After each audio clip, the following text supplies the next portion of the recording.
Well, there is a revision of guidelines by the Karnataka government with regards to the quarantine period. So there will be no further rules regarding 21-day quarantine for returnees from Maharashtra. That has now been revised.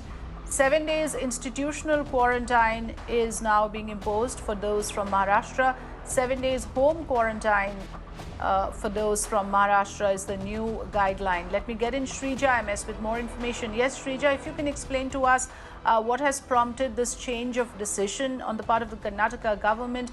It seems that there is a scaling down of the quarantine period.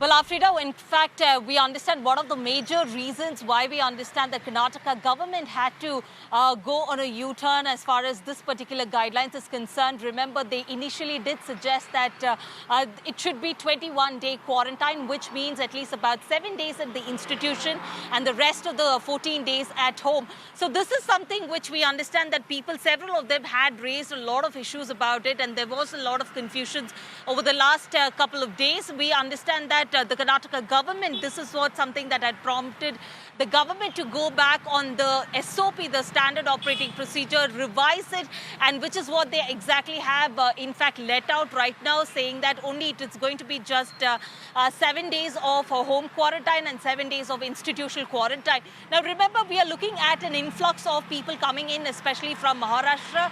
Now the changes were carried out especially only for the people coming in from Maharashtra, and that is something, the revision that we are looking at this point in time, which means even though whether you're from Maharashtra or from any other state, the quarantine rule remains the same as of now, which means it's going to be just 7 days of institutional quarantine and the next 7 days are going to be home quarantine. Back to you.